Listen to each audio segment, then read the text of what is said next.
Hello and welcome to our special festive edition of Talk of the Terraces. I'm Tom. We have James here today.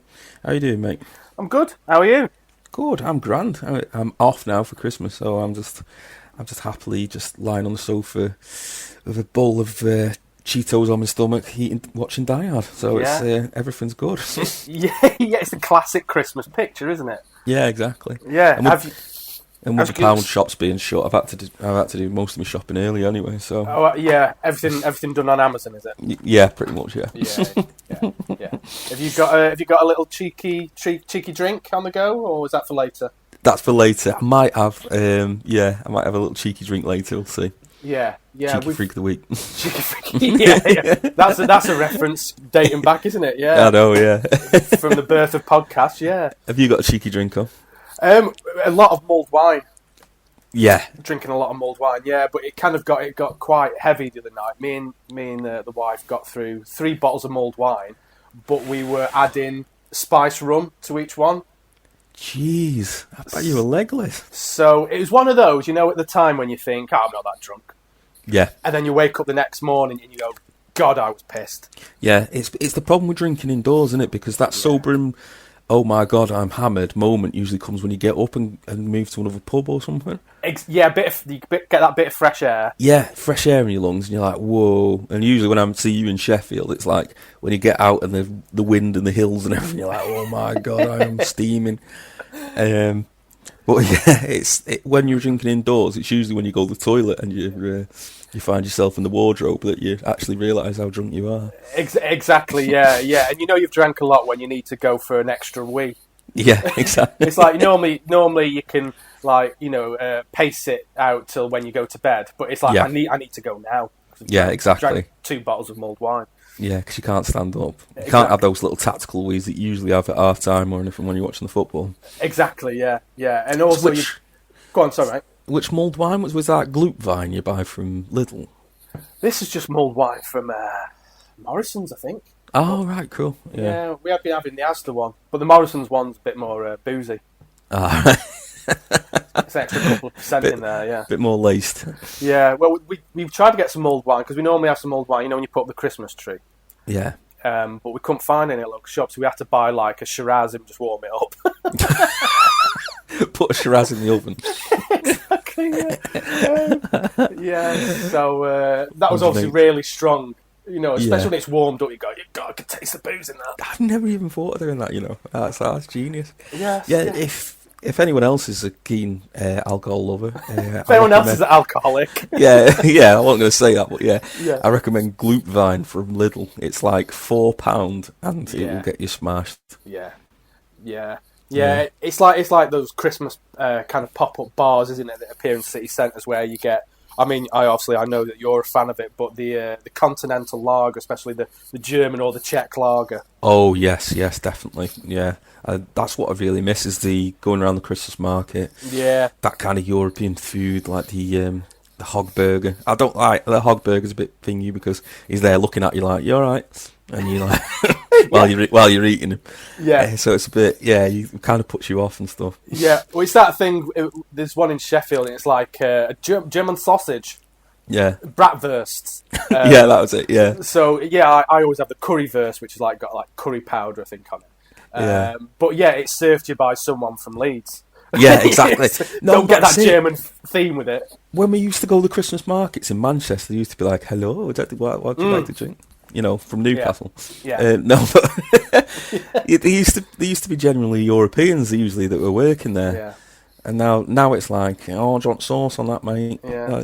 It kind of takes the thing off it. Yeah. But I did remember, like, those strong European beers. I was with my cousin once in Manchester, and it was like midday, and I was hammered, and I ended up apologising to a bin. What, because you stumbled into it, or...? I stumbled back, yeah. I kind of walked back, and I felt something hit me on the bum. I went, oh, sorry, mate. And it was a bin, and my cousin's never let me forget it. Every Christmas he reminds me. Every time you walk past the bin, he's like, oh, what's yeah, it? exactly. There's your mate there. Yeah. Bin's giving you dirty looks as you walk past them. Yeah. Exactly, yeah. Yeah. We better talk about football. We should. Yeah, I've just noticed we're 5 minutes in and we haven't uttered a word of football yet. Welcome to Talk of the of the pub. Talk of the pub, yeah. But well, this is what we're about, it. Talk of the terraces. Exactly. Yeah, something like I imagine the people on the terraces have a little flask in the pocket sometimes on these cold winter days. Yeah. When they're watching the match. Yeah. Like a bit of spiced Bovril. Oh God, yeah. Bovril, remember that well, yeah. Bloody hell, it's just like tar, isn't it? Yeah. Well, as we already discovered from the first episode, I'm quite a connoisseur when it comes to eating gravy and meat-based products. Especially from football grounds. Yeah, oxo cubes and kind of stuff like that. So yeah, I love a bit of Bovril or Marmite. Yeah. Oh God, I think I draw the line at Marmite. Bovril's like it's just like hot beef. It's basically a cup of beef, liquid beef. Yeah, sounds idyllic. Sounds lovely, doesn't it? Yeah. So yeah, I suppose we should probably moving on. We should talk. Yeah. We should talk about football, shouldn't we? Yes, we should. So what we wanted to do is do a bit of a Christmas special. I know it's not been long since our last podcast, but there has been some developments in football for both our teams. I usually go first, Liverpool. So would you like to go first, Crew? I certainly can, yeah. So, obviously, this month or the last month has been positive for both our teams. Yeah. And especially for Crew. Since we last spoke, we've won 4 out of the last 5 league games. Yeah. Including, I think, 3 games we've scored kind of last-minute goals as well. Yeah, I noticed that one at the weekend. I was keeping one eye on that one. Yeah, well, what I didn't realise until I've watched some of the highlights back is that after we'd scored, Wimbledon, our keeper saved one, like an unbelievable save. Yeah. And then they shot back on the rebound and the defender cleared it off the line over the bar. Threw his body in the way kind of thing. So some really good positive signs there. Sometimes it's written into it, like it's those kind of games when it just won't go in for the other team. It's like it's already decided that you've won. Yeah. Yeah, so that's a good result against AFC Wimbledon, though, isn't it? Cracking result. Yeah, we've. I mean, as I said, I think we've played the other 3 teams that we got promoted with. Yeah. And I think we beat Swindon 4-2. We beat Northampton 2-1. We beat Plymouth 2-1. So it's a good sign that we're beating the teams we got promoted with. Yeah, that's always a good sign because it shows that you're on the level, doesn't it? Yeah. So as it stands at the minute, I think we're 9th in the league, just 3 points off the playoffs. Yeah, and looking at it now, it says, look at that, win, draw, win. Yeah. I think we've probably got the best form in the league at the moment. Yeah, exactly. Yeah, good goal difference, you're above on that. You're conceding too many, though. You're conceding 20, but yeah, it don't matter if you're scoring more. I think that's going to be our problem, that we're going to win a lot of games kind of 2-1. Yeah, we don't seem to be able to kind of hammer teams. Yeah. So I think our problem is that we're not scoring a lot of goals. You know, we're not really beating teams more than kind of 2-1. Because we are dominating games, controlling games and having lots of chances. Yeah. There's something to be said of that, though, that at the end of the day, you're only going to get 3 points if you score 8 or 1, isn't it? So yeah, and something was really strange is that when we played Plymouth a couple of weeks ago, they had their commentary team there from BBC, whoever, and we were Southwest. Yeah, whatever it is, yeah, and we were 1-0 up, and there was 1 minute till half time. Yeah. So we were just passing the ball around the back, and we're just waiting out till half time, and their commentary team was like, "Oh, I think they're trying to bore us to death," but kind of thing. And then all of a sudden, he pinged the ball to the right back, who smashed it down the line to the winger, who crossed it in and scored. Right. So we went 2-0 at half time. But it's like, what? We're boring because we're playing possession football. Yeah, exactly. But it's up to you to come and get the ball off us and score. Yeah, exactly. Like, possession football's a double-edged sword, isn't it? Of course it is. If you do it, overdo it, overcook it, you'll just get countered, won't you? So it's like... Yeah, but the thing is, and this is that thing that Pep Guardiola, his philosophy was all about possession football. And of course, Crew is nowhere on the level of Barcelona, City or Pep Guardiola. But it's the basic principle that if you've got the ball, the other team can't score. Yes. Yeah. And the other side of it is, you can only score a goal if you've got the ball. Yeah. So if you've got the ball 70% of the time, your odds on you're going to win. Yeah, exactly. So, just stupid, and then what they did is then they showed the commentary the other way around, which was the Crew commentary.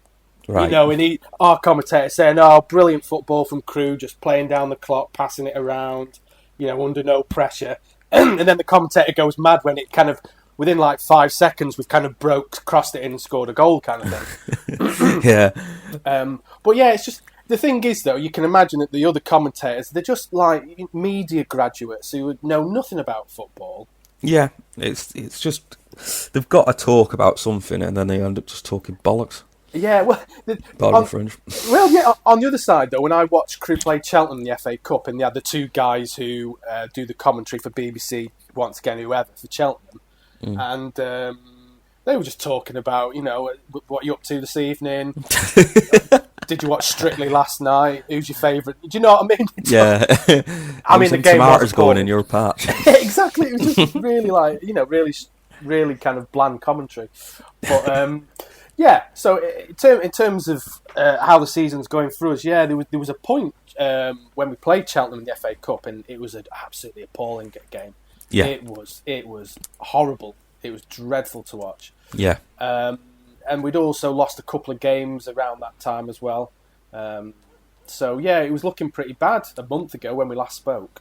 Yeah, some of them games can be a bit of a firework up the bum, can't it? Though, to get a team going. Yeah, well, when you really have you have it handed to you on them, and you just absolutely get destroyed. It can really help you. Yeah, well, the thing is, exactly. After the Cheltenham game, our manager said that after the game, they sat in the changing rooms for about an hour. Having a good, serious talk about what do we deem as acceptable. Yeah. Why are we not doing what we can do? This is not good enough. We've got to improve. A serious man-to-man conversation about you need to improve, we need to improve. It's that kind of kick up the bum that probably needed. Yeah, well, it's worked, hasn't it? It's worked, yeah. I mean, yeah. I still don't. I think if we get one or two injuries, saying that though, the academy players that are coming through are really good players. We're a team that's got 8 or 9 players in our starting 11, which are from the academy. Yeah. So the quality's there. For anyone who doesn't know Crew, though, they've always had a good academy infrastructure, haven't they? They've always invested in that. Yeah, it was. I suppose we were the first small club, who kind of thought this is the only way we can be successful on the pitch and also make money. Yeah. And I remember when I first started going to Crew, we had a midfield of Danny Murphy, Neil Lennon, and Robbie Savage. Yeah. Now, obviously, we also had the thing where we used to pick up a lot of players who were released from big clubs. Yeah. I think Neil Lennon was released from City, and I think Robbie Williams. God, turned into a nightmare. Yeah, Robbie Savage, who was released from Man United. Yeah, I always forget that he was a Man United player. He was part of the class of '92, wasn't he? He was a class of '92, yeah, and he got released maybe 4 years later, something like that. Yeah. So yeah, we've always had that thing where we've kind of produced these good players. Yeah. Yeah. But now it's become probably a bit more of a norm that these smaller clubs have kind of copied that. Yes. That formula. So all of a sudden you don't become the best at that because 50 other clubs are doing the same thing. Yeah, there's a lot more saturation, isn't there? Yeah. And also as well is in Crew have suffered because of where they are geography. Yeah. They've lost a lot of players to Stoke, the big northern clubs, your Man United, your Liverpools, your Evertons. Yeah. Other teams in the Midlands, all these big clubs that are only an hour away. Yeah. These academy players at Crew are getting paid £200 a week. And it's like, well, come to Stoke for £1,000 a week. Yeah. What are you going to do? It's like, well, yeah, where do I sign? And they never play first team football. No. And they end up getting spat back out into League Two a few years later. Yeah, that's why there's been a lot of strives to make sure people have a trade when they're entering a football career, because it is brutal, isn't it? When if they don't make it, there's only a very small percentage do. Well, you remember, you probably remember, obviously the college we went to in Crewe, South Cheshire College. I remember being like going in the lift at college and Dean Ashton getting the lift. Yeah. Wearing his Crewe tracksuit, and he was playing championship football. Yeah. scoring every week. But Crew also said go and get an education. Yeah, go and get a trade or something. Yeah, so he was probably doing A-levels or maybe sports science or whatever it is. But this was someone who was kind of tipped to play for England in Premier League football. He was probably on a couple of grand a week. Well, he did in the end, and that injury kind of, Oh, yeah, that was terrible, that was. He'd probably gone to get 20, 30 caps for England. He'd never been a regular because of the other strikers who were around at the time and since. Yeah, you have to think if it was with modern techniques and of training and stuff, he probably wouldn't have had as many problems as he did, but... No. It's just a shame, that is. It's a shame, yeah. But, wow, what a turnaround in the last month. So you're currently 6 points from the top, which is great. 6 off top, yeah. Yeah, and what is that one? Yeah, so you're 12 from the relegation zone, so you're really in a good position at the moment. Yeah, and I still hold on to say that I think we'll finish mid-table. Yeah, I still think we'll finish mid-table. I'm just thinking now, if my kind of ratio of saying we'll win and lose and draw as equal amounts. Yeah. What we played 19 games, so I'd say 39 points would be the norm. We're only on 29, so that's kind of aiming for a mid-table finish, I think. Well, you're only 3 points off the relegation zone, but there's a lot. Not the relegation zone, the playoff zone. So there's a lot. There's a lot more season to go, but it's a very good start. It is, yeah. And the thing you got to remember is those teams that are above and around Crewe. You got Portsmouth through the top. Premiership team won the FA Cup not that long ago. Yep. Hull City, Premiership team not that long ago. You got Ipswich, Charlton. Their Premiership credentials. 92. Championships. Yeah. Who else have you got? Sunderland. So you've got some decent teams who played Premiership football not that long ago. Blackpool, yeah. I mean, you'd be surprised if they don't all kick on and finish the top. You fill out the top 6 kind of thing. Yeah, exactly. You'd think that could happen. And there's got games in hand because some the games have been cancelled, haven't they? So. Yes, yeah. Oh, God, yeah. You look at Accrington Stanley, they're a point ahead of us, but they've got 3 games in hand on us. I'm not going to say it. I say it too. Every time I see it. Some of your younger listeners won't know that. But, Oh, God, I mean, it was only just around when we were kind of... Yeah, pretty much, yeah. Just barely remember it. Yeah, so, really good month. Nothing more to say. So, I'm wondering if you can top Crewe's form of the last month. I don't know, mate. I'll try. Actually, your form is better because our form's draw, win, win. So, Liverpool's is top of the Premier League again. Where they belong, is that what you'd say? I wasn't going to say that, no, but in the interest of partial unfairness and stuff, no. Liverpool, last time we spoke, were kind of teetering a bit, having a couple of draws, but now it seemed like they're kicking on. Like they were neck and neck with Tottenham going into that game, and I don't think you can dispute how important that goal was from Roberto Firmino in the last minute. Yeah. Not only just for comedy value for Jose Mourinho's face, and Tim Sherwood as well. Yeah, exactly.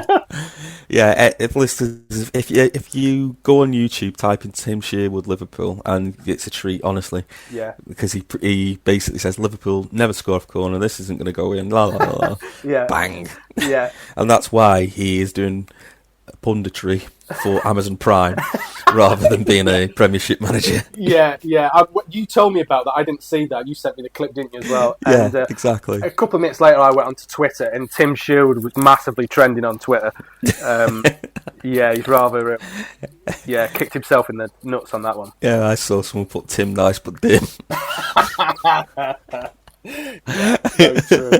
Yeah, so Liverpool, after that victory we played at the weekend, ended up winning 7-0, which is absolutely brilliant. Just the 7.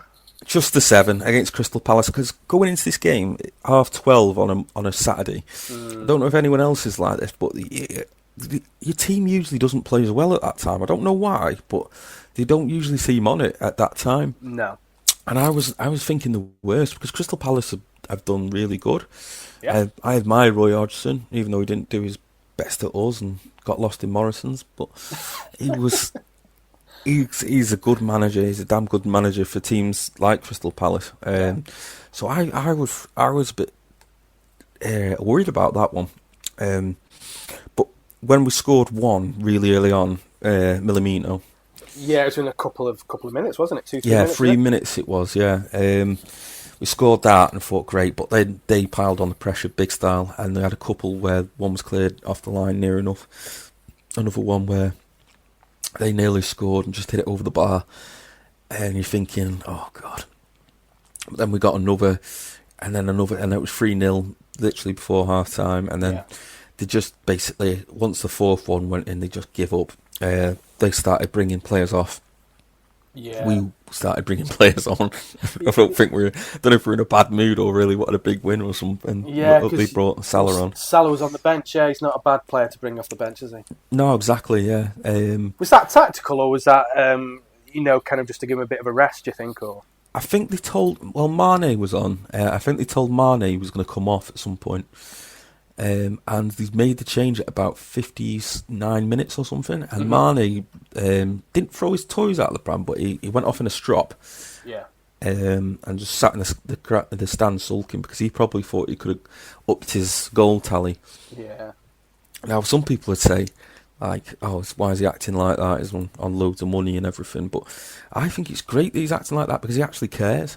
If he went off and just didn't think anything of it and just stood in the stand cap on his phone or anything, I'd be much more annoyed at that than if he got in a strop, because it shows he actually cares or is passionate about it. Yeah, he wants to be on the pitch, he wants to play, he wants to score, he wants to help the team to win, Or he's one short of a goal bonus, so before to get his Christmas bonus or something. But it's I think it's good, things like that. And then Salah came on and scored a cracking 2 goals. The difference again in that game is, ever since the comeback, in Liverpool's form is Robertson on the left and Trent Alexander-Arnold on the right. Now, if only Robertson had just been born south of the border, that could have been an absolute amazing thing to be able to transition from Liverpool to England with ease. It's them two playing in the same team, because they really, really do counterbalance and work well together. But sadly, he was born in Scotland. But actually, I'm just joking. I'm saying that he's a Scottish captain, so that's great. That's great for our club, and it's good for Scotland to have someone like that as well. Yeah, and I mean, obviously, like, Scotland have qualified for their first tournament since '98. Is it? Yeah, '98. I remember that. Yeah, well, they played the opening game against Brazil. Yeah, Colin Hendry. Yeah, I think I might even remember. Was it? No, it wasn't 4-2, wasn't it? I think it was 2-0. 2-0. Yeah. To Brazil. to Brazil, yeah. Yeah, let's not get it. Yeah, they didn't. I just remember Colin Henry just destroying someone, and he only got a booking, I think. What, he Glaswegian kiss? I think it might have been Ronaldo, and he just sent him spinning. He tackled him that hard. Yeah. He just sent him spinning. And I always remember, like, Scottish fans having a kickabout under the Eiffel Tower with the Brazil fans. Yeah. We digress anyway. But Yeah, so Liverpool are first at the moment. Leicester are right behind them though. They're not running away with it by any stride. There's 4 points, and Manchester United are starting to worry me a bit, because their form at the moment is 1-1 drawn, 1-1. Yeah, it's a strange one in the sense that you keep every other week you hear about Solskjaer's going to be sacked. Exactly. And yet the challenges at the moment, you'd say. Yeah, they are definitely challenged. I mean, and this is what I don't get. Like, people are saying, "Oh, he's on his way out. They're 11th and everything," but they had like 4 games in hand. Yeah. Didn't they? So it's like, of course they'd be that low. They're not played, but like the win the other day, like, was emphatic. Watch the highlights of it. It's absolutely brilliant football. Yeah. They've got to sort out the back though. Yeah, if they want to mount a challenge. Exactly. Yeah. And I'm just looking ahead, kind of, to Liverpool's games.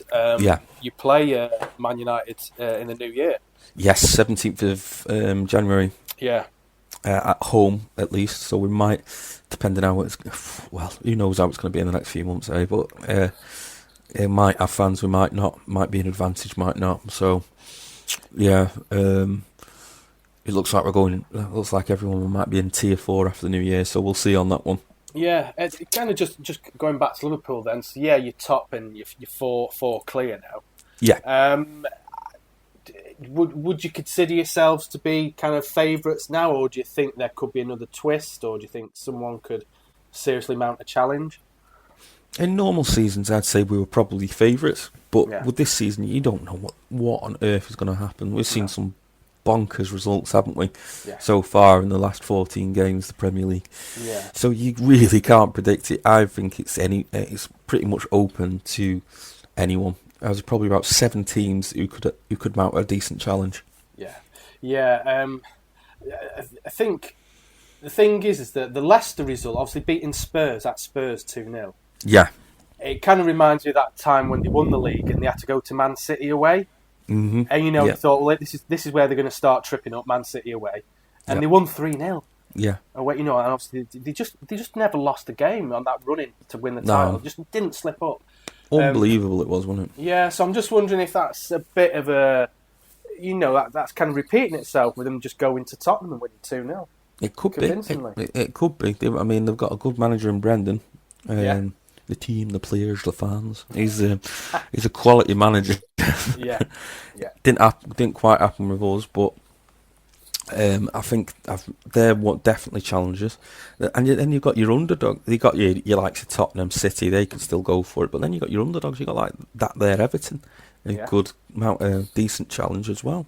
Yeah, because they dropped off a month ago, didn't they? But they've hit form again now. Yeah, exactly. Yeah, and you can never write off Chelsea either. No, they won last night, didn't they? Against West Ham, was it? Yeah, West Ham. So big game, derby for them. They pulled it out of the bag. Convincing 3-0. Yeah. Exactly. Yeah, so, I think. I think you'll go on to win. Yeah. Because the results seem to be kind of normalising a little bit now. Yeah. After that it was kind of the second month, wasn't it? The first month was all went to plan. Yeah. And I think you beat Arsenal at home, didn't you? Was it 2-1 or 3-1? Or I can't remember. Great result, yeah. And then it was the game after that was the Villa game. Yeah, I think, and then it went all went to... Yeah, and it's some strange results. But that's the only game you've lost. I mean, you look at Leicester, the second, they've lost 5. Yeah. We've got Villa in the FA Cup, so that's not a good one. No. No.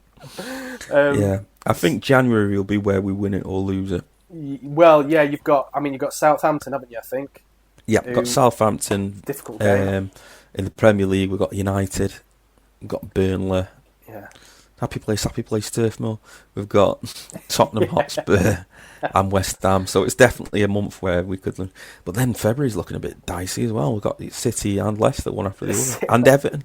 Oh, God, Jesus. Yeah. And then Sheffield United, so that'll be 3 points. Oh, poor Sheffield United. I thought they were going to do it against Man United the other night.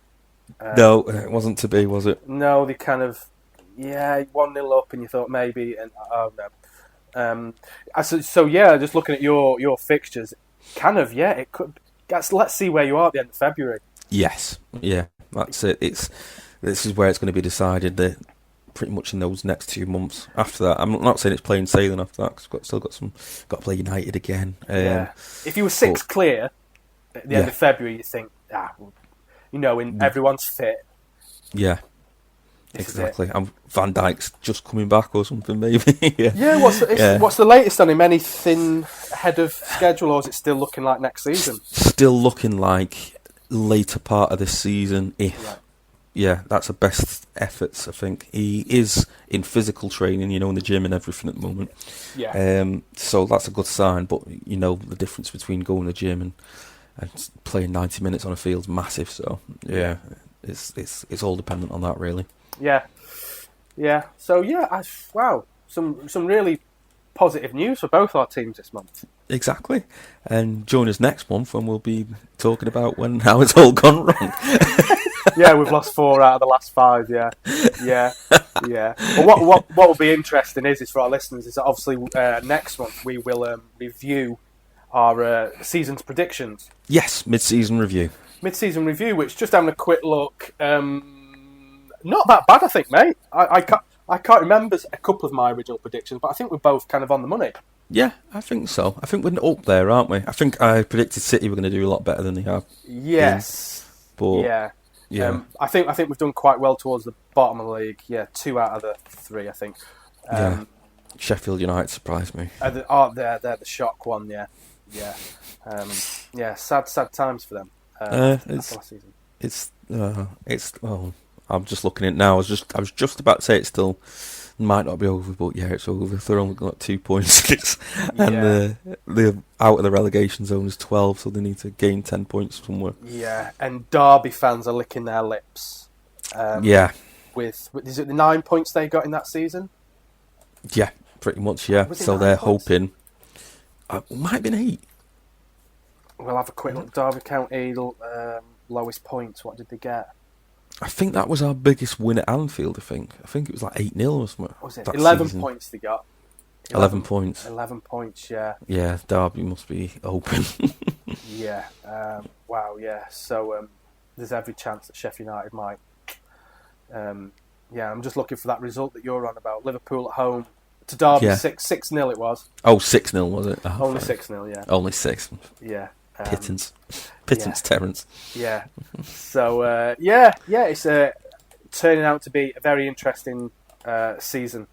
Exactly. And in terms of teams potentially coming up, Norwich looks a shoe-in at the moment. They're 43 points, win. Yeah. AFC Bournemouth, so Derby in the relegation zone, so they might not be laughing for too long. No, is it? Well, Rooney's caretaker manager, is he? Or was he? Yeah, I think he's player manager, isn't he? Is he got the job full time? Is it? Yeah, I think so. Yeah. He's in interim. Don't interim say manager, caretaker or interim. Yeah. Yeah, it's probably some political correctness around it or something, but yeah, interim manager. Yeah, not all caretakers are men. No. Yeah. So interim. Yeah, but they did seem to be when I was a kid. Yeah. And they all seem to have beards. Yeah, and wear a brown jacket. Yeah. Let's stop the stereotyping of caretakers. Yeah. Sorry to any caretakers listening. Sorry to any female caretakers. Yeah, exactly. Don't wear a brown jacket. Yeah. Right. Shall we have some adverts? Let's have some adverts, eh? Come and join us on BBC Two as we look ahead to the Olympics in Paris 2024. In this week's episode, we look at the new sports that will be gracing the Olympics. And here we go, we start with some basic prop work, the 6-step, the crab walk, now into the baby freeze, the hang glide freeze, now the chair freeze, wow, it's the triple freeze, and he finishes with a kick up. Wow, breakdancing really has come to life at the Olympics. And the next man into the arena is a big Willie Waddle from Dundee. My God, the crowd are loving him. What a specimen of a man. This giant from Scotland is the reigning British and Commonwealth champion. He has been successful with some big weights in the last year or so, but Willie will tell you himself, consistency has let him down on more than one occasion over the last year or so. So here we go. Willie takes to the stage, he puffs out his cheeks, he squats, grits his teeth and grimaces. Here we go. Oh, can you believe it? That is a massive dump. That will never flush, Willie. This has to be over 2 kilos. Olympics Road to Paris 2024 starts next week on BBC Two at 8 p.m.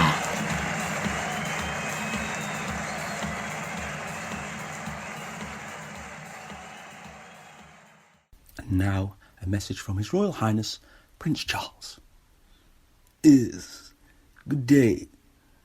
I'm speaking to you today to tell you about Talk of the Terraces, which is a brilliant podcast it's based mainly on football.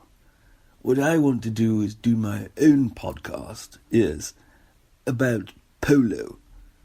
It's a real privilege for me to use this format to tell you about a sport that is inclusive for everybody as long as you're rich. So please join me at the Talk of the Terraces podcast, Polo edition. Yes, thank you. I have the champions, the champions, the champions. That is the intro to say that we're now going to talk about the Champions League. Yeah, thanks to the choir for coming in. Yeah, you can go home now. Bye. Yeah, you've had them under the stairs all week, haven't you? Exactly. Take some feeding to tell you choir. Yeah, Zadok the priest. Yeah, well, they're out of work at the minute, aren't they? With you've got to help them out, haven't you, and stuff. Yeah. Yeah. So yeah, we're going to do our first Champions League review, aren't we? Yeah, exactly. Yeah, so we've played through all the group stages of the Champions League now. There are some surprises, some not, in terms of who has gone through to the last 16. There's no surprises at some of them, but there are some that you'd be thinking, I've not really seen much of them since the Champions League started, really. But exciting teams, one of which that Liverpool played that have gone through is Atalanta. Yeah. Italian team. Never really seen much of them, bar Italia 90 on Channel 4 years and years ago. So, and also Borussia Mönchengladbach. That's a throwback, isn't it? Yes, exactly. Yeah. Now they were a big European team back in the day. Borussia Mönchengladbach. I think that means eating off someone's back or something like that. I think so. Yeah. Yeah. So then you've got RB Leipzig, the Red Bull corporate team. So they're in there, and also Seville, who've been hitting it up in the Europa Cup for quite a few years now, and now are in the last 16 of the Champions League, which is great. Yeah. Yeah, so, I mean, it's one of those things for me that I only kind of get into the Champions League when you get to perhaps the semi-finals. Yeah.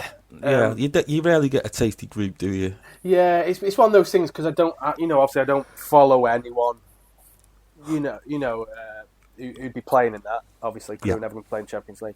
But yeah, I would kind of get into it towards the end where it's like, right, I want to see someone win a bit of silverware now, and see the best 4 teams in Europe go head to head, kind of thing. Yeah, and that's always the case. It's like when it gets to the last 8, last 4, last 2, it always makes it a lot more interesting. Like I remember years ago in Sheffield, we watched all German final Bayern Munich versus Dortmund. That's when Klopp was in charge of Dortmund, actually. That's right, yeah. Yeah, hell of a game. But so it always brings out the best, I believe, in the teams. That's not to say I'm in favour of European Super League by any stretch of the imagination, but yeah. Yeah, it's the ultimate cup competition, isn't it? I mean, some would argue say it's the FA Cup, but yeah, in terms of football is at home in England, it's also at home in Europe, isn't it? Yeah, exactly. Yeah. So in terms of games that we've got, so the tasty ties that I'm looking at, Barcelona, Paris Saint-Germain. Yeah, it's the standout one. Was the standout one, yeah. But looking at the European tables, as we'll do later, they're not doing that good in their own leagues. It's like picking a brand, isn't it? Barcelona, Paris Saint-Germain, but in their own leagues, they're not really doing that well. No, they're not kind of running away with it, are they? Especially Barcelona, they're got a few points off it, whereas I think Paris Saint-Germain might be 1 or 2 points off it. Yeah, so it begs the question, is this the twilight of the likes of Barcelona and Real Madrid pretty much running away with the Champions League season upon season? It could be. Yeah, never write them off. But no, well, this is the thing. That kind of Barca went through a really sparse spell, didn't they, in the 90s? Yeah, Barcelona. Yeah. Barcelona, as they were known. Yeah. I can't think if they won the Champions League in the 90s. I can't remember. All I ever remember with them winning the Champions League very early on was like when Puyol was lifting it. Yeah. Because of his mad hair. But yeah, I can't remember him in the 90s winning it. If any listeners correct us. Feel free to send us abuse and everything if we've got that wrong. But Yeah. Oh, yeah. More than welcome to abuse us. Yeah. Maybe it's the end of their reign. Maybe it's the end of their reign. I suppose the other thing to think about is that it doesn't happen very often. But will it work in Barcelona's favour if they're not challenging for La Liga? Will they go, right? This is what we want to win. You know what? You could be right, because they've got an uphill challenge. They're playing at home at first, which is never a good start to any knockout stage, basically, when you play home or away. They're playing at home at first, so they've got to do their lion's share of the work in the new camp before they go to Paris. So it's one of them where if they are going to win it, they'll have to really improve on that. But if it's meant to be, it's meant to be in some of these situations. Yeah, I think so. Yeah, I mean, I don't know who's managing now at Barcelona. Is there anyone? It's what's the Dutch bloke? Ronald Koeman? Van Gogh or something, yeah. Yeah, Ronald Koeman it is. Yeah. Is it Ronald Koeman? Yeah. Yeah. Or it could be our ex-England manager with his Dutch accent. Who knows? Oh, Steve McClaren. Steve McClaren, yes. PSG Eindhoven. We played well. Ajax. Ajax, that was it. Yeah. Yeah. God. Oh, yeah. That was weird, wasn't it? Oh, beautiful that was. Yeah. I was just looking at the list of Champions League winners, and Barcelona won it once in the 90s. Ah, right. Okay. Stand down statisticians. Yes. Yeah. Panic is over. Yeah, but they did win it once. What year was that? 91-92. Ah, right. That's 6. So. Yeah, I'm just looking at the Champions League finals, and I don't really remember any until sadly when Man United won. And Solskjaer's won it. Yeah, I don't remember any of those. Came before. Juventus got in the final 3 years in a row. Yeah, I always remember like Arsenal always coming close, but then never doing it in the 90s. Yeah, they got to that final, didn't they, against Barcelona? Yeah. Lost 2-1. Might be another final as well in there somewhere. Yeah, they've always been never had much luck in the Champions League as poor old Arsenal. No. So yeah, I'd like to say that Barcelona PSG is the standout tie. Yeah. Just looking to another English club, Man City, they're playing. Is it Borussia Mönchengladbach? Borussia Mönchengladbach. Yeah, who were kind of, I think they're their 8th in Bundesliga. Could this be Man City's year, especially as they're probably not going to challenge for the Premiership? Could be. The same effect on that one as well. They are playing away first round, so that's an advantage. Yeah. So it depends. It all depends on the next round, really, doesn't it? Because then you've got your real contenders in the mix. Then who they're going to get drawn against and everything, and the pooling goes out the window, so they can get drawn against anyone. Yeah. So it really will depend on that. I always wonder, do you think that Pep and the players have kind of would they target the Champions League above anything else? I think they would never admit it, but I think they would, because A, City's never won it. Yeah. B, the Premiership's a little bit running away with them at the moment, and they have got that European style of football that suits the Champions League. So it's probably something that's in the back of their minds. Yeah, because they can't just be happy with the League Cup again every season. No, this is it, isn't it? Yeah, it's a dangerous game to think, right, we're going to target this one cup competition. Yes. There might be some teams in the Premiership who target the FA Cup, or Premiership survival in FA Cup, let's say. But yeah, it's as we've said, it's the one thing missing off Man City's CV of the last 10 years, let's say. Yeah. That turns them from a successful English club into a big European club. Yeah, exactly, mate. It's something that's always haunted Chelsea, because no other team. Well, southern teams, no team in the south had ever won it. Yeah. A European Cup until Chelsea won it. Yeah. Liverpool, Man United, and Celtic are the only winners. Rangers didn't win it, did they?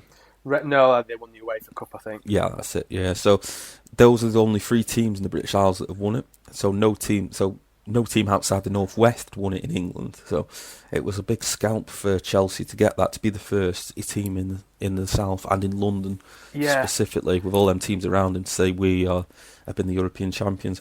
So I imagine Man United want to join that kind of upper echelons of legendary football, because you are a legendary status as soon as you're in the Champions League, aren't you? Yeah, well, this is the thing. I mean, Forest won the European Cup twice, didn't they? Of course they did. Sorry, Nottingham Forest fans. Of course you did. And I think Villa won it once as well. Yeah. Didn't they, in the 80s? In the 80s, yeah. God, yeah. I need to study up my French. Well, no, the thing is, though, it's so ancient history now. Yeah. The weird Still, thing that's about, Midlands, isn't it? Well, yeah, they're 2 Midlands clubs, yeah. The weird thing about Forest is, obviously, it was under Clough. And I'm sure they went from the 2nd tier to the 1st tier as champions. Mm-hmm. Yeah. Then they won the 1st tier. Mm-hmm. And then they won back-to-back European Cups. Yeah. It's formidable. So when we talk about kind of Leicester and what they did, yeah, in terms of winning the league out of the blue, think about what Forest did. They went from the 2nd tier to the 1st tier, then won the 1st tier, and then won 2 European Cups in a row. Amazing, isn't it? Unbelievable. And the thing is, as well, I'm just looking at the list of winners here. We had 1, 2, 3, 4, 5, 6 English teams won it in a row. What, in the 70s was that? Yeah. So it went Liverpool, Forest, Liverpool, Villa. Yeah, because we won it back to back, 77, 78, I think. Between 77 and 78, you won it twice. Yeah, that's it. Yeah. Then Forest won it twice. Then you won it once. Then Villa won it once. And then Hamburger won it. And then Liverpool won it again with the famous Grobbelaar with his wobbly legs. Oh, yeah, there's the wobbly legs. Spaghetti legs. Yeah, which was 83-84. So what a dominance of English football. Yeah, exactly. During that period. Yeah, that's it. And English football really is a staple of the Champions League. You only have to look at these results coming up. In every round, pretty much, there's an English team. So you've got Liverpool, you've got Chelsea up there, and you've also got Man City. So in the last 16, of 16, 3 of them are English. So it's still great. There's still a really good chance for us to get an English champion somehow. Yeah, and that's the thing, isn't it? Yeah, we had an all-English final a couple of years ago. Yeah. And you got to the final the year before that as well. They had it was versus Tottenham, wasn't it? That's right, yeah. And was it the season United played Chelsea? There was 4 teams in the semi-finals, I think, that year? Yeah, I think so, yeah. There was a chance of Liverpool being drawn with Man United in the Champions League, which I don't think we have done in a long, long time. So it would have been a very interesting semi-final. Exactly, yeah. And just looking at that, there was a 6-year period where an English team got to the final. Yeah. From the mid-noughties through to the end of the noughties, yeah. So, it just shows you the dominance of the Premiership. Might be 7. Exactly, yeah. There's always been a force in there. It's, but like the ultimate ones, 13 titles, Real Madrid. They've got Atalanta. Sorry, I always say Atlanta. Yeah, Atalanta. I always thought it was Atlanta. Yeah, I know, didn't I? It wasn't until I watched them play us that it was Atalanta, and I was like, oh, right. Yeah. So Real Madrid, they've got Atalanta away. So you quite fancy them for that. But yeah. So I suppose let's go. You might be looking at the same fixture list as me. So have you got Mönchengladbach versus City at the top? No, at the bottom. Oh, right. Well, that's really messed up the order, hasn't it? Sorry, listeners. Yeah. Well, go on, you read from your list. Go on, you go from top to bottom on your list. Right, we've got Barcelona, Paris Saint-Germain. Right. Can we call that? Where would you put your money? Barcelona. Yes, because I think that would be their thing. They'll be gunning to win. Yeah. Cool. So yeah, snap, we'll go Barca. I'll make a list of these so we can look back at this in a month's time. Yeah, see how badly we're done. Yeah. So yeah, Barca. Yeah. Yeah, and then we've got right back Leipzig. Gary Neville Leipzig. Versus Liverpool. It's got to be Liverpool, hasn't it? I'd say Liverpool. Heart and brain, you'd say. Yeah. Yep. And then we've got FC Porto versus Juventus. The biggest Portuguese football export will be playing his fellow countryman. Yeah. By the looks of it. Yeah. I fancy Juventus with that one. Yeah, you've got to back Juventus, especially with the man himself. Yeah. Yeah. Then we've got Seville versus Borussia Dortmund. Dortmund. They're not doing particularly well. I'd actually back Seville. I'd actually back Seville for this. I'm going to be controversial. Yeah, I think I'd just edge Seville as well. Yeah. Go on, both go Seville. Let's go Seville. Yeah. Look, we should do an accumulator on this. Yeah.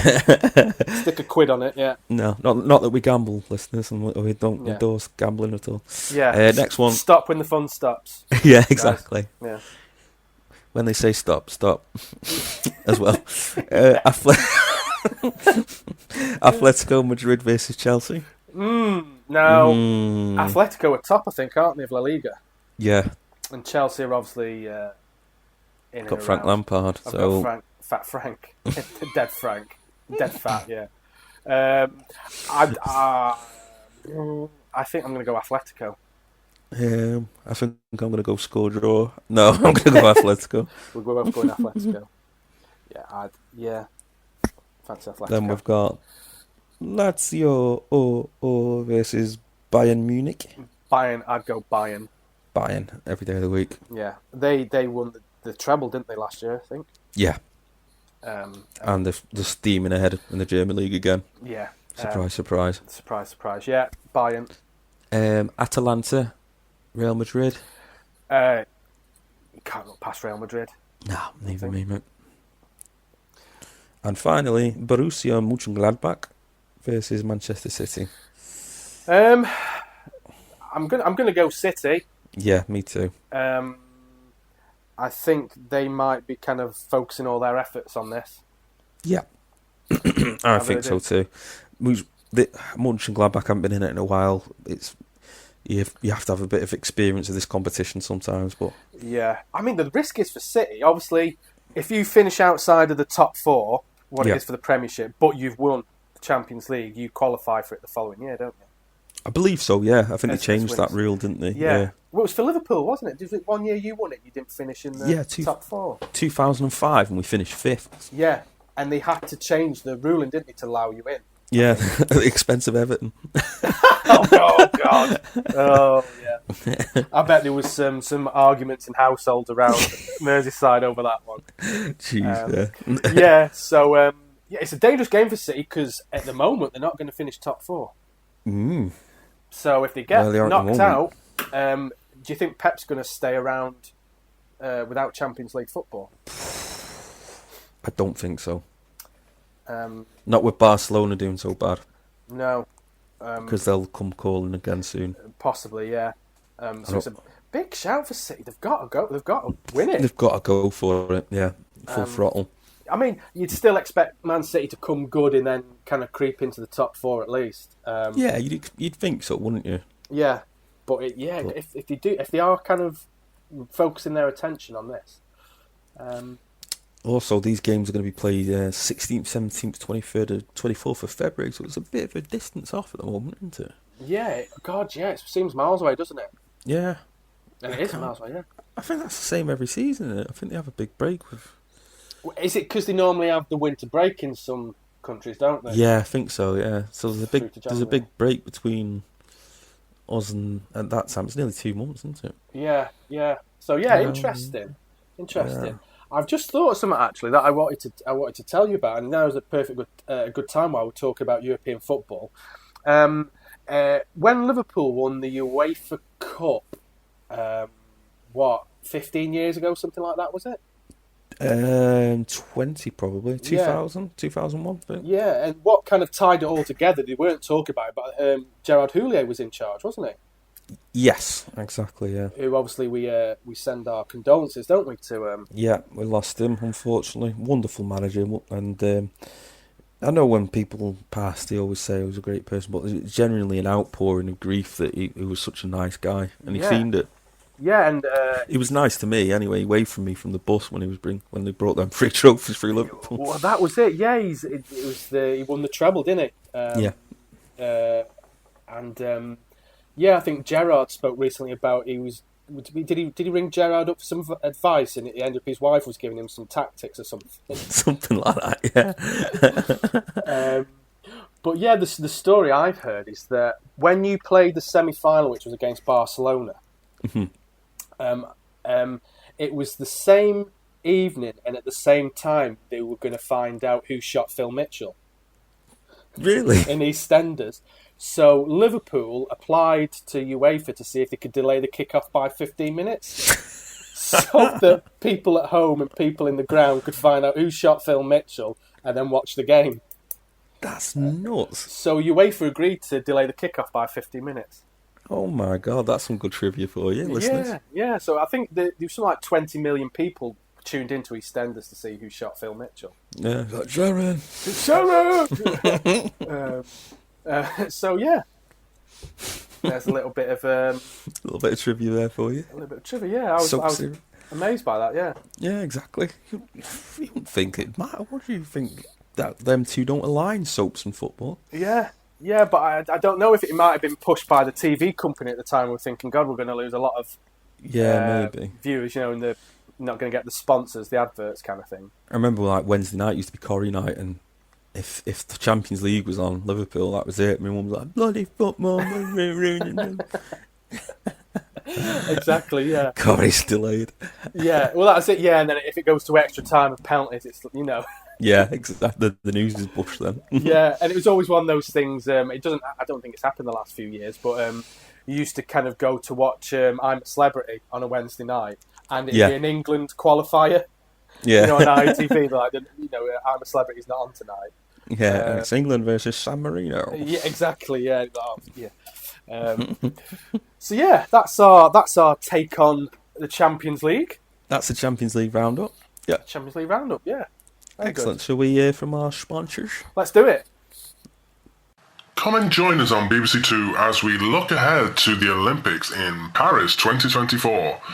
In this week's episode, we look at the new sports that will be gracing the Olympics. You have got to feel sympathy for poor Bob Tugger from the USA. Sweat is rolling down his face and his arm is cramping like you wouldn't believe.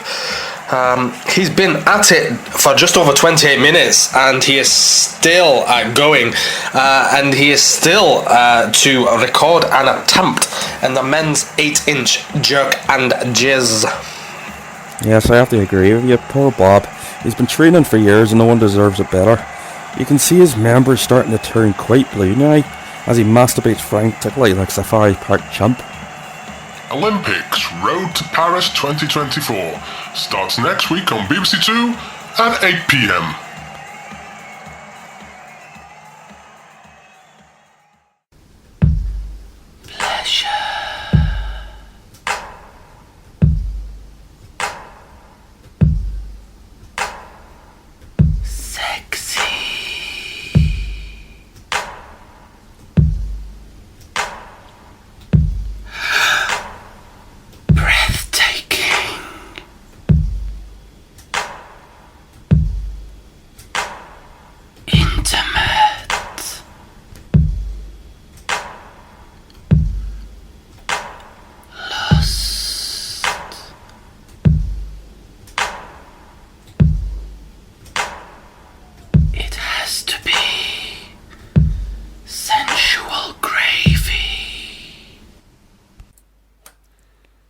Thank you very much for good listening to our sponsors this Christmas time.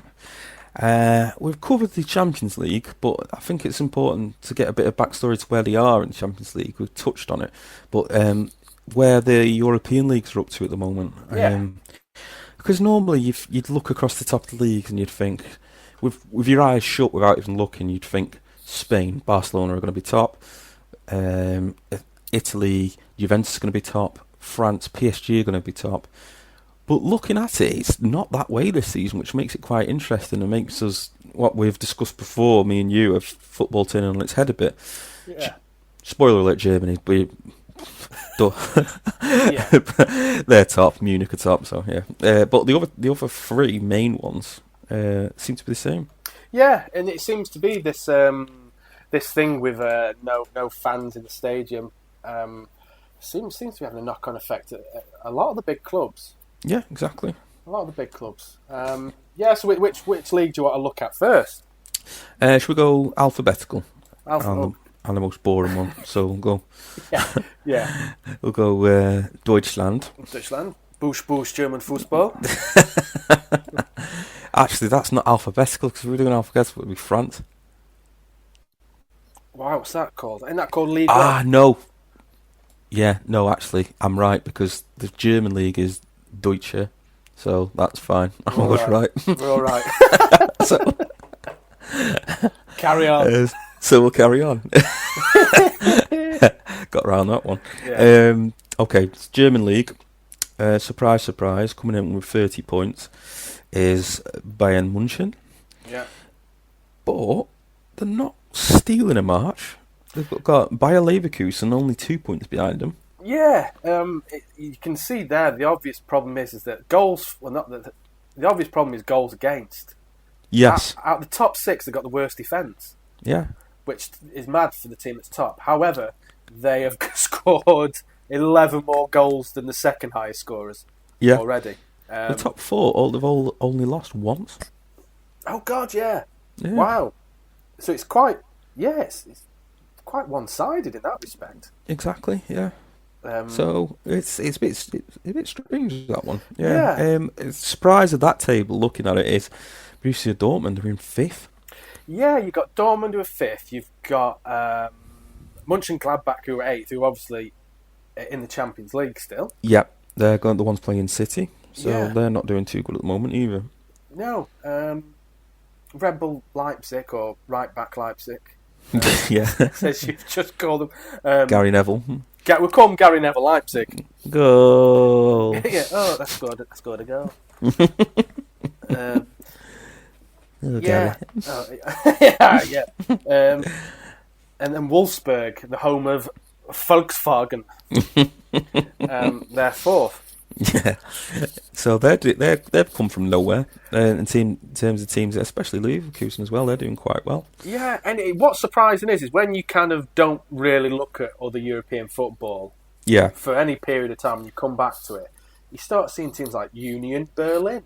Yeah. Who? Where have you come from? FC Union Berlin. Yeah, Eintracht I don't even know. It's a long name. This one. Oh, Eintracht Frankfurt.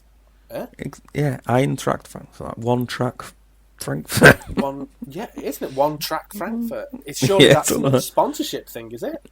Possibly, yeah. Eintracht Frankfurt, yeah. You've got like Freiburg. That's another one that I haven't seen there before.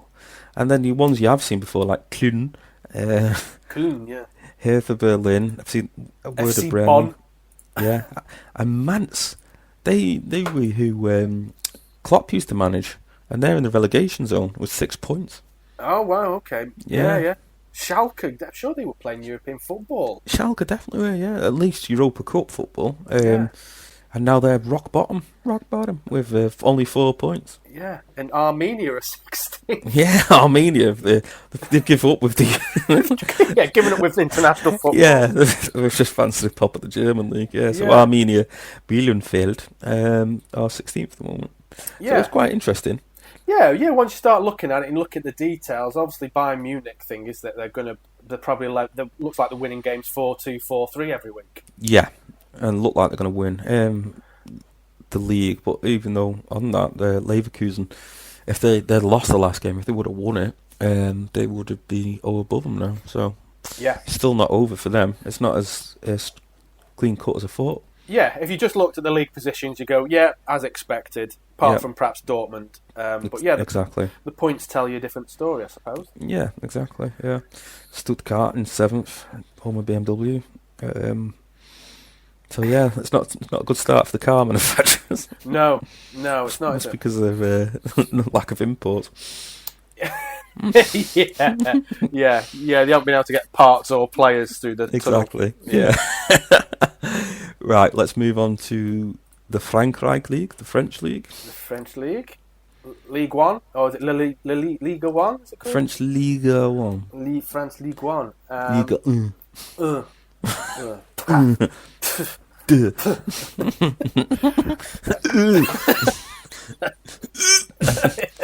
So we're looking at French League table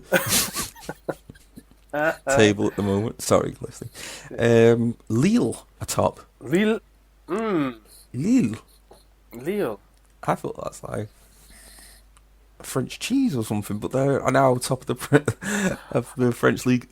So then behind them are Lyon. Yeah, well, you say you thought it was a type of cheese. I mean, you've got Dijon. Yeah. With a bit of mustard. You've got Bordeaux. The French League is a meal. It's a menu. Saint Etienne. Yeah, there's loads, isn't there? Yeah, exactly. Yeah. Petit Falou, they're in fourth. Yeah, Petit. Yeah. No, they're not. No, they're not. Yeah, from when I used to look at the French League, it was always Paris Saint-Germain, Marseille, Monaco. Because Fabian Barthez used to play for them. Yeah. Oh, and someone who was the striker you got? He played for Monaco years ago. Oh, Morientes. Morientes, yeah, he used to play for him. He played for Monaco.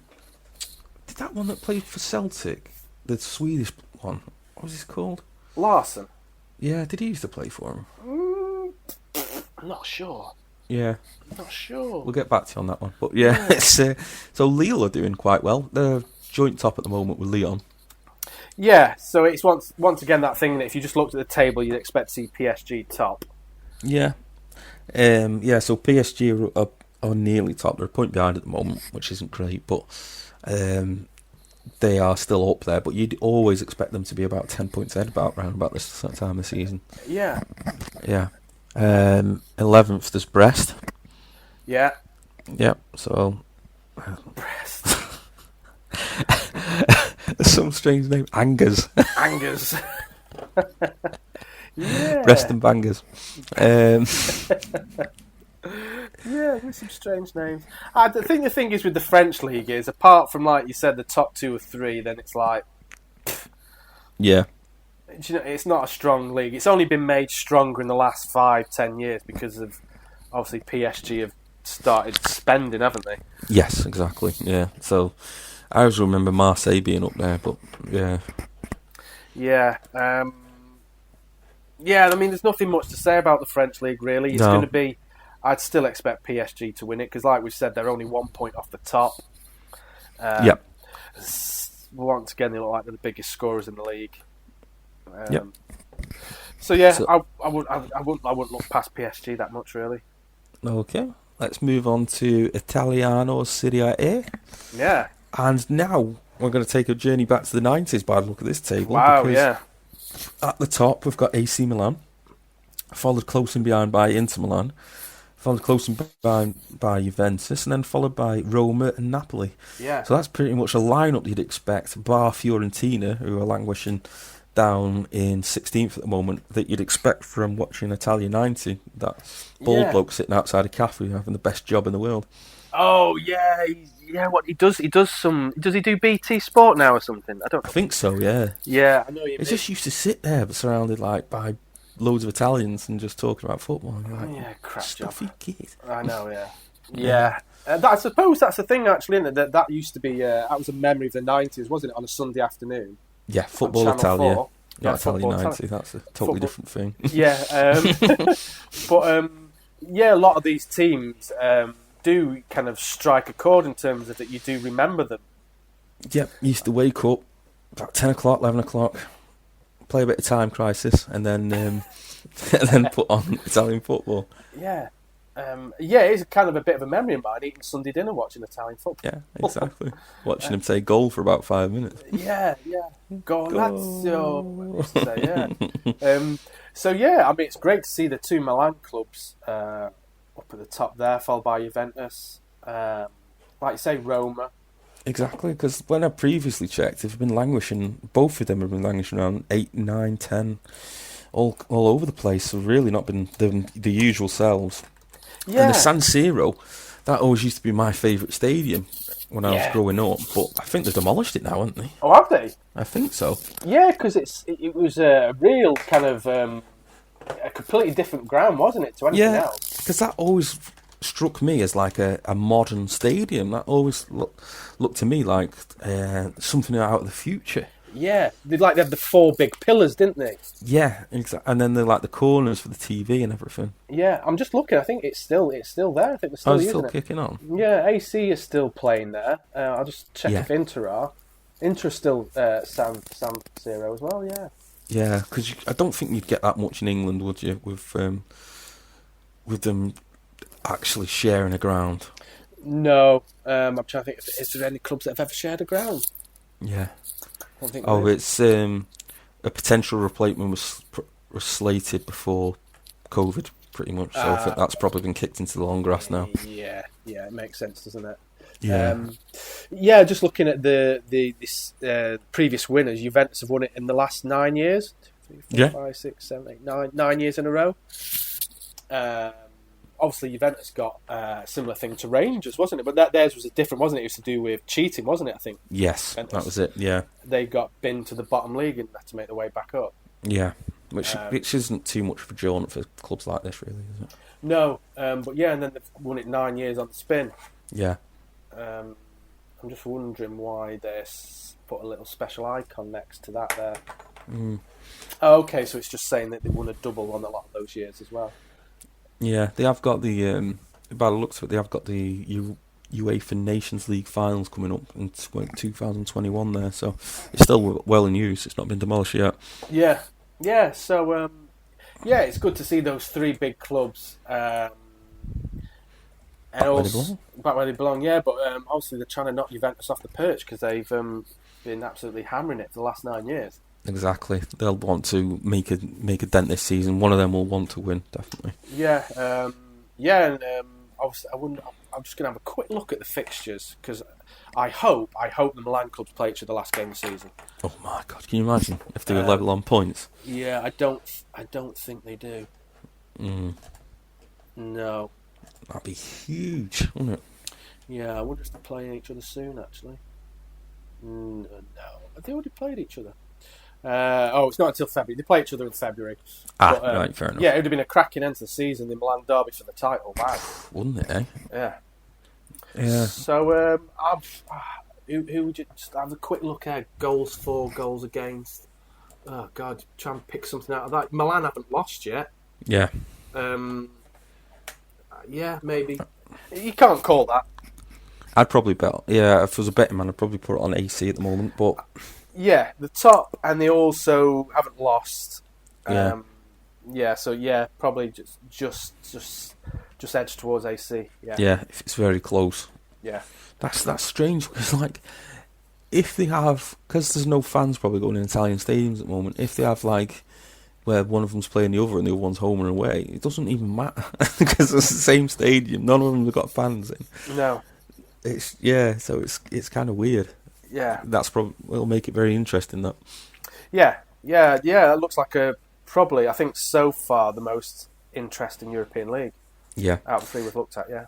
So by last and certainly not least is the Spanish league, La Liga. Yeah.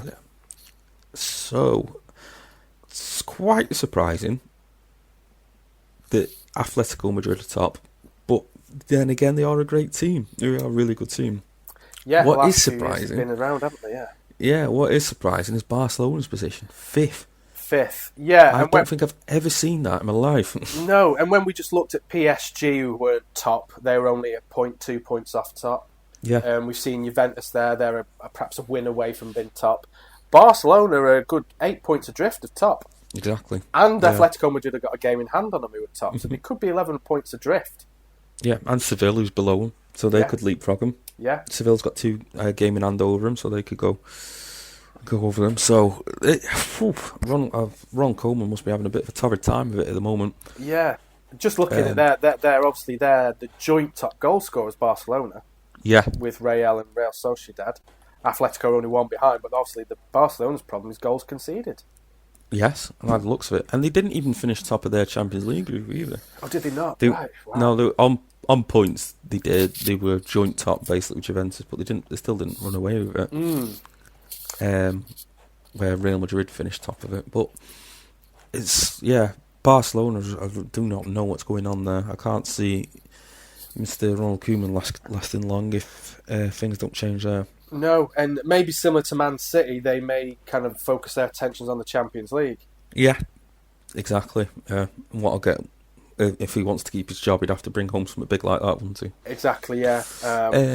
Another surprise, another soft spot team of mine, and probably yours because you wouldn't see it, is Valencia. Yeah. They're 13th at the moment. Yeah, they're my adopted Spanish team. Yeah, but basically because went there on holiday once and went to watch them. It's amazing how many times that happens, isn't it? Exactly, yeah. And yeah, it was really, really good. Really, really good. To experience football somewhere else other than Gresty Road. But yeah, kind of a 45,000 kind of seater stadium with no roof on it. And it's like it's 25. You wouldn't get away with that in England, would you? No, and it's 25 degrees at 9 o'clock at night. Could you have a beer in there? You could, yeah. Yeah. You could take a beer to your seat. You could take food into the ground. Could you? Yeah, well, whatever you wanted. Yeah, there were families. Paella, and some sangria. But there were families sat around us just getting food out the bags and sandwiches and. Oh, nice. Yeah, but I'm assuming that all these families didn't sneak the food in. They might have done. Yeah. I might have told you there's something really interesting from that game. So as I said, it was against Fiorentina in a Champions League qualifier. So it was right at the start of the season, even, a month before the season started. Yeah, they're my soft spot Italian team. Oh, right, okay. So our two soft spot teams that played each other.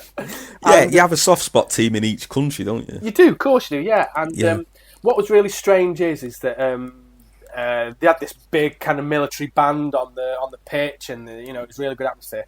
Anyway, they brought this old bloke onto the middle of the pitch, and the crowd were going mad, absolutely mad. And at this point, they'd already introduced the players onto the pitch, so they did like a big number 3, so-and-so, and all the crowd cheered. They did them one by one, and they're all on this stage in the middle of the pitch. And then they bring on this old guy, and all the crowd are going mad. And all the advertising boards, like the electronic advertising boards, have got his name on and a picture of his face. So me and wife turned around to each other and thought, oh, God, he must be a legend here. Is it their manager? Is he retiring? Is he... an old player or something? An old player, like their record goal scorer, or, what's going on? And the players picked him up and they were throwing him in the air, and this military band were playing, and everyone was cheering. My God, who was this? Anyway, it wasn't until we got back to the hotel later that night I thought, right, try and find out who this guy is. Yeah. Trawling through everything in Spanish, translating it.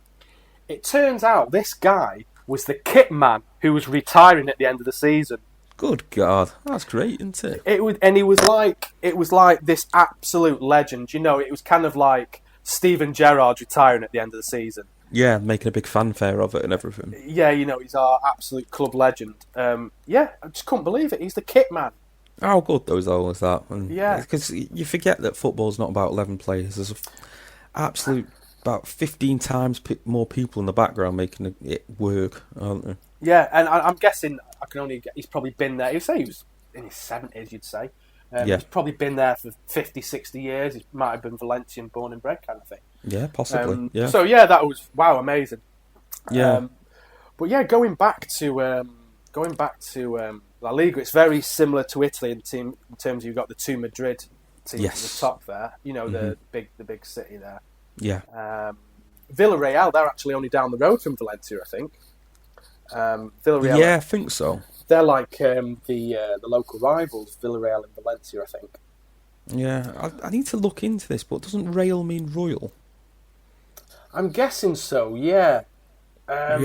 Because I think Real Madrid, it was originally the Real Madrid, I think. Yeah. And a lot of these big clubs have started off by English people. Yeah, that's the same for a lot of football clubs around the world. Yeah, like AC Railway Milan. workers. Yeah, AC Milan, they've got an England crest on their badge. Yeah, St. George, yeah. Yeah, and Barcelona have as well, so I wonder if they were started by an English person. Yeah, like most of our Victorian engineers went around the world building railways for different countries, didn't they? Exactly, yeah. And it's one of those weird things that you find that rugby's massive in Argentina. Yeah, And it's because a lot of Welsh people went over there to work in the mines and took rugby with them, kind of thing. exactly. Yeah, crazy, isn't it? Yeah, it is mad. Yeah, so I'm guessing Real Madrid. He's a Real Madrid. But yeah. I think it means real. We are the real team of here. Do you know what I mean? We are the team. Yeah, I'll have to have a look into that. Yeah. If anyone knows, write in. If anyone knows, I'll have a quick Google. Real. Villarreal, because there's loads of reals, isn't there? Like Granada, obviously, that's been named after our TV channel and stuff in the north. Yeah. Real in Spanish. Getafe, Cadiz, Elche, Alvarez, Real Valladolid, Oceana, Hucrayacianieti, Biblioteco. What does the word Real mean, as in Real Madrid? Real Madrid. It's royal. No, you're right. Ah, Hey. so it must be something to do with the Spanish royal family then. Yeah. Real Madrid, Real Sociedad, Real Betis. Yes, it is royal. Royal. Yeah, and they've all got crowns on the badges. So yes, no, I apologise. You were correct. And that's why Barcelona are just called Barcelona, because there's a whole political thing going on with them being separate from the state. Exactly. Yeah. I always think about that. If Catalonia ever got independence, would a Liga go, well, see you later, Barcelona? It would be a sticking point, wouldn't it? I'd imagine that would be the last kind of option on the Spanish government. Kind of. Well, if you do go with old football, yeah, if you do go, you can't play Spanish football. You'll have to play the Catalonian Premiership with, Yeah, Go I don't think Herders anyone FC. else in Europe would accept them either. No. I don't even think like the leagues in Norway or Finland would accept them. No. So I wonder if that would always be kind of the last throw of the dice for the Spanish government. Possibly, yeah. To Got keep by the them in short mind. and curlies with that one. Yeah, exactly. Which I suppose would be well within the rights to go. Yeah. Well, you're not Exactly. in Spain anymore. See you later. Yeah, I think you'd still put your money on Real Madrid to come good. You'd think so in the end, but I don't know, because Atletico are a decent team, but they always get there, nearly get there, and then don't. So, in terms of form, Real Madrid are going to steal a march now, because they won 5 games ago, and then ever since they've won every game. Yeah. They've won the last 4. Yeah. You probably won't look past the Madrid teams at the minute. Yeah, I mean, I haven't seen like El Clasico advertised this season, which is normally just one of them games where you keep your eye out, isn't it? It is, yeah. I wonder if it happened right at the start of the season or something. Possibly. It's always that one where you just, no matter what stage they're at or how they're doing or anything, you always watch El Clasico. Yeah, I'm just looking at it now. I don't think they've played. They play each other in October. Real won 3-1. Ah, right, okay. Yeah. At Barcelona as well. Ooh, that's got to hurt. Yeah, so they've only played each other once by the looks of it so far. Good God. Yeah, so it'll be revenge time for Barcelona if they get their act together. I think so, yeah. So. Cool. So that's our roundup of European football. It is, yeah. Shall we have another ad break? We're filling them in today. We are, aren't we? We've had quite a lot of new sponsorships come forward, haven't we? Exactly. Yeah, some covering some exciting events and stuff. Yeah, so it's really good. Yeah. So let's cut to the next set of adverts. Cool. Come and join us on BBC Two as we look ahead to the Olympics in Paris 2024. In this week's episode, we look at the new sports that will be gracing the Olympics. Thanks, Sue.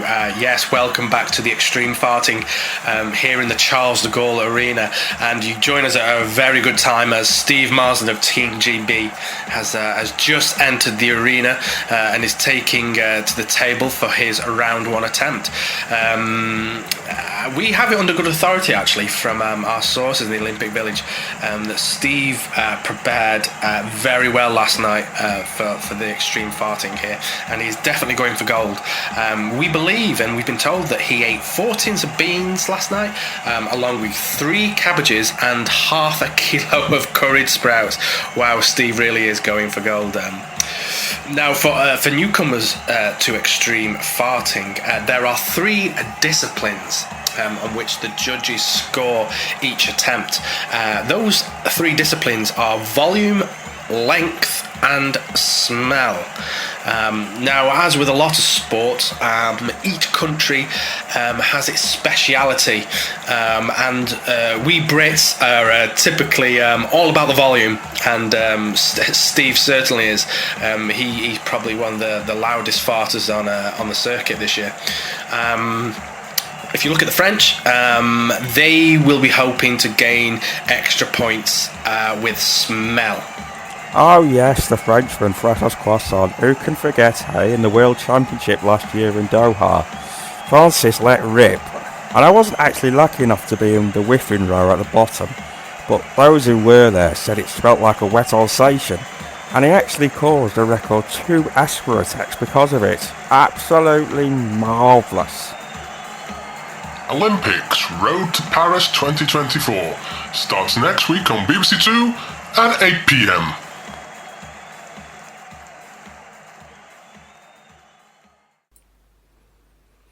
And you're back with the Jazz Hour, and thanks for listening. This is the Jazz Podcast. We've got some lovely Hungarian folk music coming up soon. Scoop-da-da-doo-doo. Scuba-da-boo, and Sally too. Scrappy too. We got some lovely Christmas jazz from Falabama Bing Bong. Alabama Bing Bong. Rudolph the Red-Nosed Reindeer. Sorry, listeners, we've gone a bit too many merry drinks at the moment. Too many sherries. Yeah, exactly. Sherries, yeah. We're on to, this is our Christmas special. So, we have been talking a lot of football. Football and Christmas don't really tie in well together, apart from the Boxing Day games. The actual day of Christmas Day, there's no football played, so it's not really a good time. But what we've tried to do in this podcast, because it is in Christmas special, is extend it and also incorporate some weird news and favourite Christmas songs. So that's what we're going to move on to in this section. Yeah. Like you say, mate, we've it's a Christmas special, isn't it? So we want to talk a little bit about Christmas, but give something back to the fans, an extended version. Exactly. Yeah. Like, it's Christmas time. There's no need to be afraid. It's Christmas time. We'll move on to favourite Christmas songs later. Yeah. We're just simply having a wonderful Christmas time, so... Are we getting paid for each one of these that we do? Yeah, pretty much, yeah. That's a tenner. That's a tenner, yeah.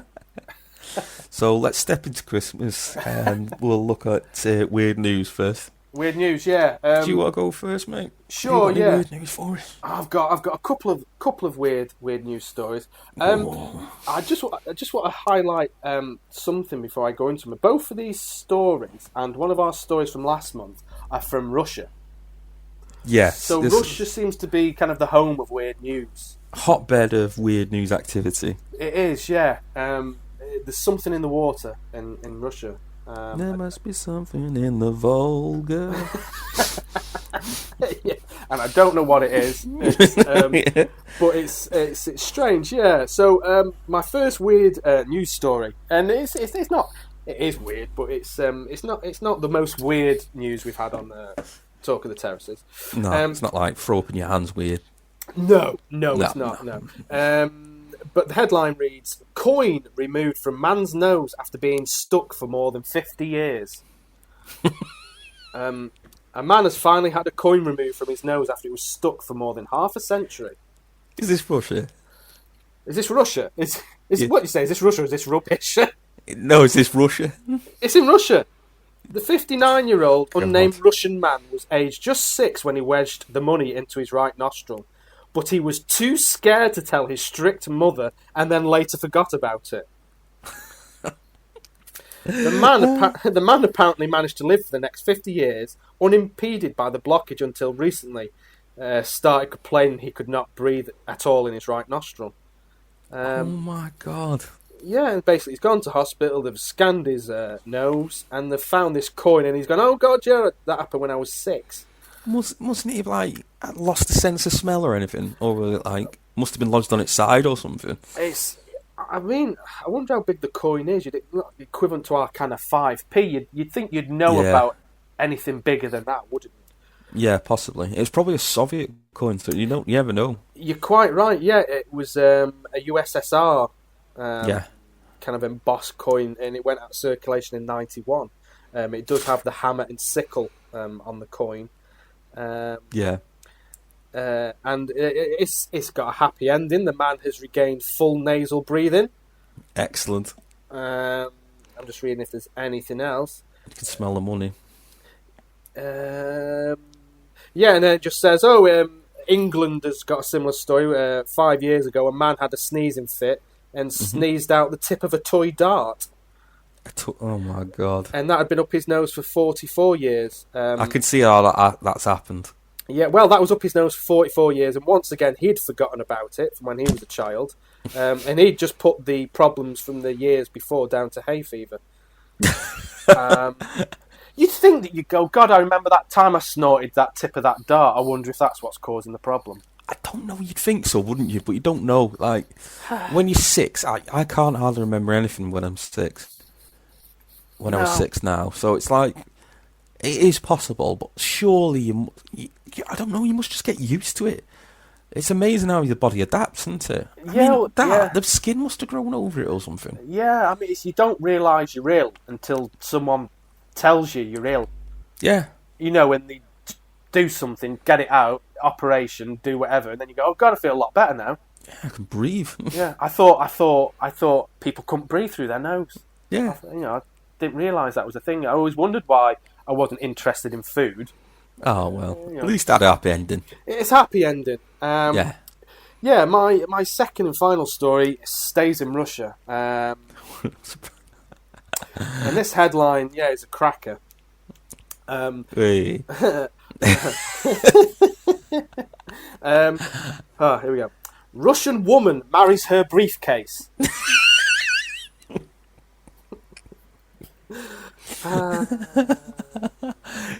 Right. A woman from Moscow has married a briefcase. Briefcase, right, okay. She's always been interested in inanimate objects. The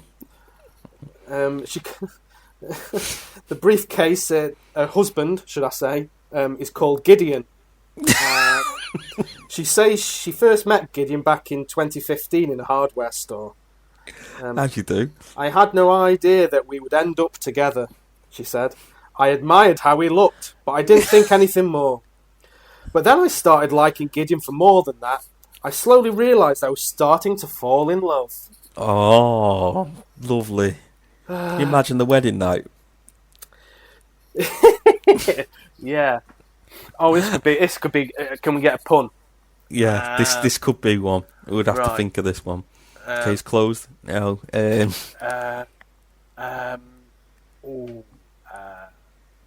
No. You're going to have to write in, people, because we were shit. Well, I thought we were good at puns. But actually, when we're put on the spot, we're not that good. No. Briefcase, Russia, wedding. There you kind of links. Yeah. From Russia with love and a briefcase. If it was only a glove. If only she'd married some gloves from Russia with a glove. We'd have been in, wouldn't we? Yeah, exactly, yeah. Yeah. So, excuse me. That's the end of my weird news stories, and I shall go back to RussianNews.com for next month. Excellent. Honestly, that's going to bother me now. I'll have to come and think of a pun. Yeah. So that's mine. I believe you've got a Christmas themed. Yeah, I searched high and low for this to try and find a Christmas weird news.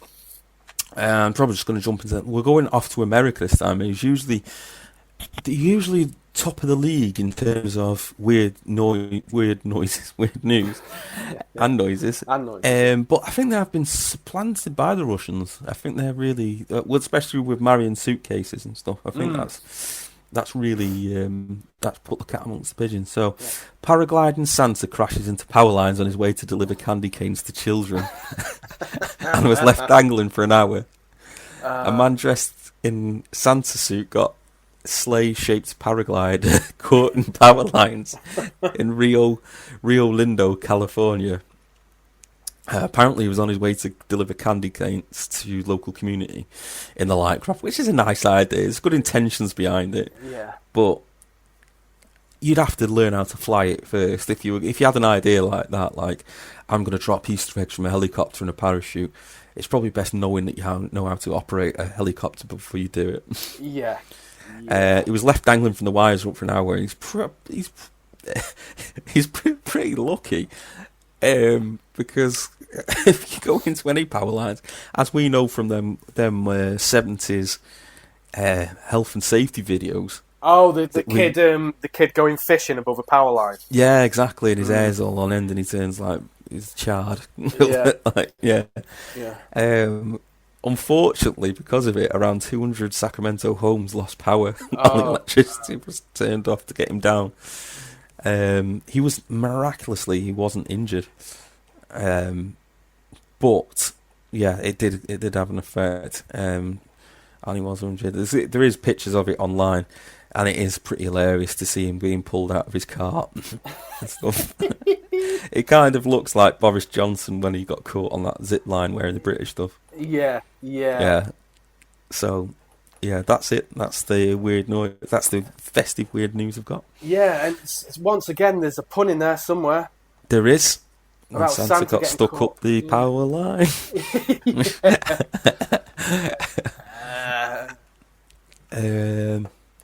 Well, Rudolph would have a red nose if he got into the power line. You would, wouldn't you? Yeah. No.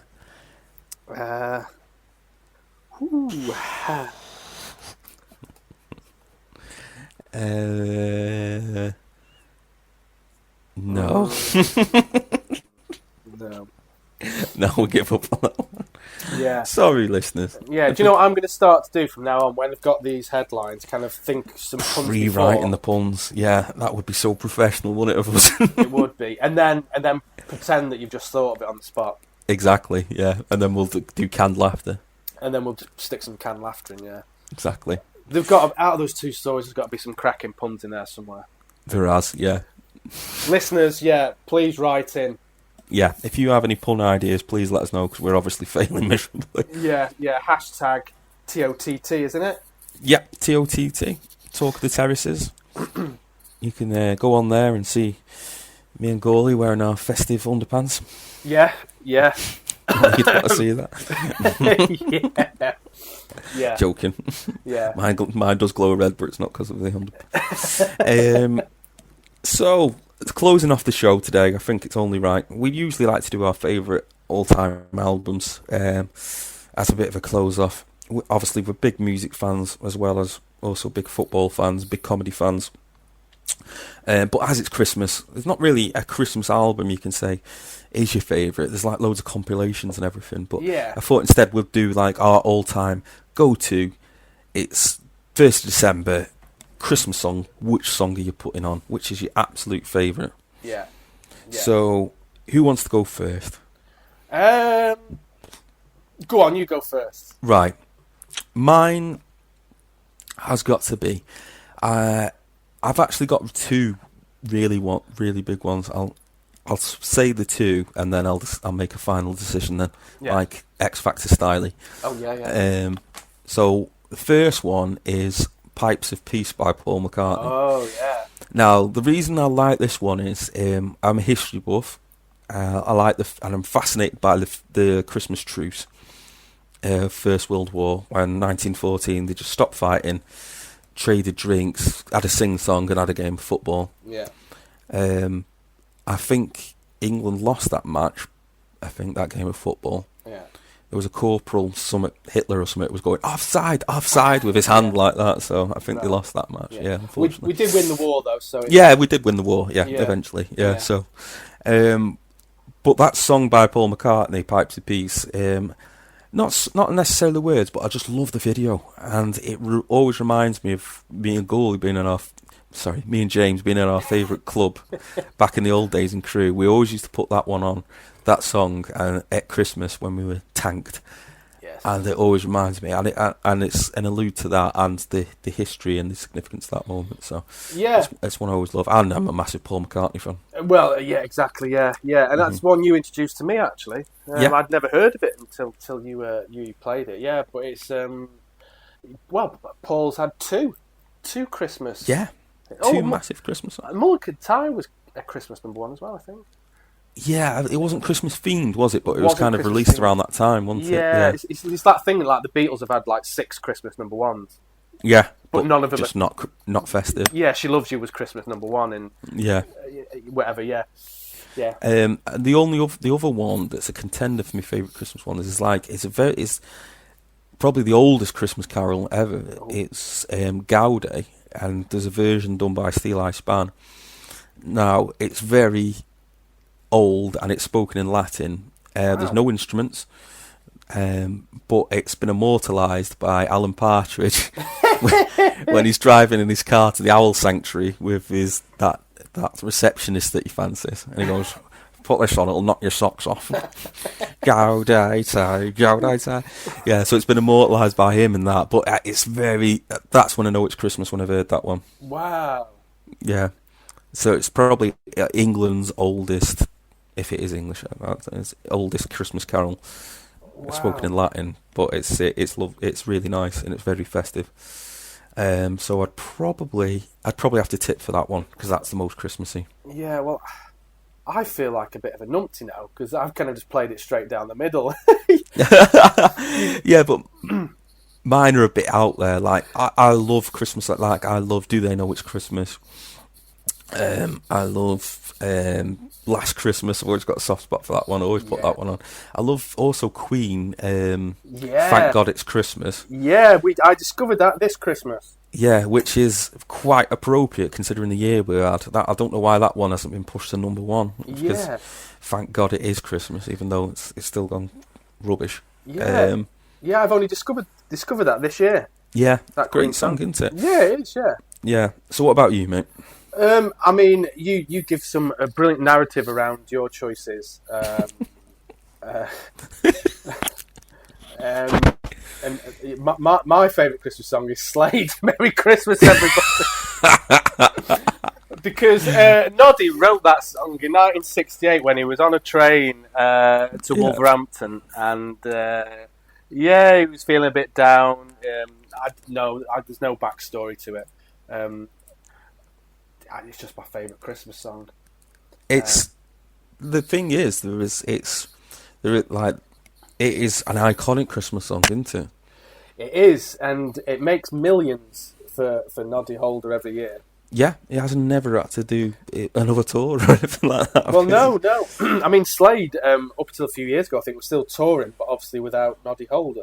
Yeah, I think he has the hindsight to have his own publishing rights on that, didn't he? I think so. I think he. Well, this is the thing, isn't it? Not many people write kind of classic Christmas songs. Yeah. Now that are going to earn millions every year because they will be played. Yeah. You think about all those Christmas songs; they must make the writers millions every year. Exactly. There is one story about that my dad told me that Slade were due to play like a working man's club in Crewe, and that went to number one, and people bought tickets for it, but nobody bothered to show up because they thought like they wouldn't even bother coming, and they did. They honoured the gig. This small working man's club in Crewe, they honoured the gig at Christmas time, even though they had the biggest song in the country. Even though they were number one. Yeah, exactly. Yeah. So. Wow.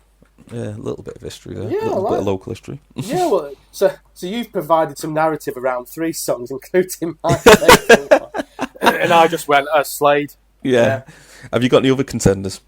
All the obvious ones. Last Christmas. I can't think off the top of my head now, but I thought the lyrics were completely different to what they are. Yeah.